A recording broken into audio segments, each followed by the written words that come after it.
അമ്മ പൂച്ച ഉപേക്ഷിച്ചിട്ട് പോയി 2 പൂച്ചക്കുഞ്ഞുങ്ങളെ റെസ്ക്യൂ ചെയ്തുകൊണ്ട് ഒരു സ്ഥലത്തോട്ട് പോകാൻ വേണ്ടിയിട്ട് വന്നപ്പോഴായിരുന്നു അതിനടുത്ത് നിന്ന് വേറൊരു കോൾ വന്നത്. സെക്രട്ടേറിയറ്റിൽ വർക്ക് ചെയ്യുന്ന ശ്രീല എന്ന് പറയുന്ന ഒരു ചേച്ചി ഹെൽപ്പിനായിട്ട് വിളിച്ചതായിരുന്നു.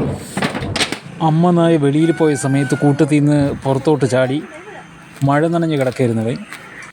ഒരു അടഞ്ഞ കോമ്പൗണ്ട്, അതിനകത്ത് മതിൽ ചാടിയേ ഇറങ്ങാൻ പറ്റുള്ളൂ, നല്ല കുറ്റിക്കാടും. അതായിരുന്നു എന്നെ സഹായത്തിന് വിളിച്ചത്.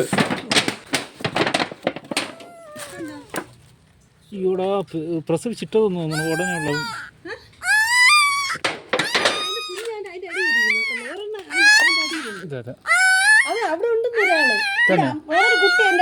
അതിനെ പിടിച്ചോ.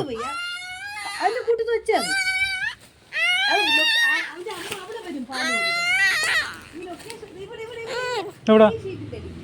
ഈ ഷീറ്റിൻ്റെ അടിയിലല്ലേ? ഓക്കെ. അമ്മയില്ല.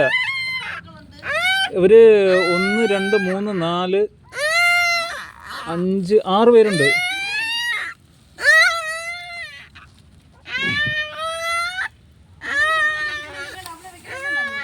അതെ, മദർ ഡോഗ് ഉണ്ടെങ്കിൽ നമ്മളിവിടെ നിന്ന് മാറ്റേണ്ട ആവശ്യമില്ല. വന്ന് ഫീഡ് ചെയ്യുമല്ലോ. അതെ, ഒരാൾ നടന്നിങ്ങ് വന്നതാണ്. ബാക്കിയുള്ളവർ അവിടെ കിടക്കുന്നുണ്ട്. ഇവനും കൂടെ അകത്തോട്ട് കയറിയിട്ടുണ്ട്. കുഴപ്പമില്ല. ഇനി എന്തെങ്കിലും സൈഡിൽ ഇങ്ങോട്ട് ചാടാതെ എന്തെങ്കിലും വെച്ച് കൊടുത്താൽ മതി. ഇതിങ്ങോട്ട് ചട്ടമ്പി ഇനി ഇങ്ങോട്ട് ഇറങ്ങി വരാതെ ക്ലോസ് ചെയ്യാം. എന്തായാലും മദർ ഡോഗിന് കയറാനുള്ള സ്പേസ് ഉണ്ടല്ലോ, കുഴപ്പമില്ല.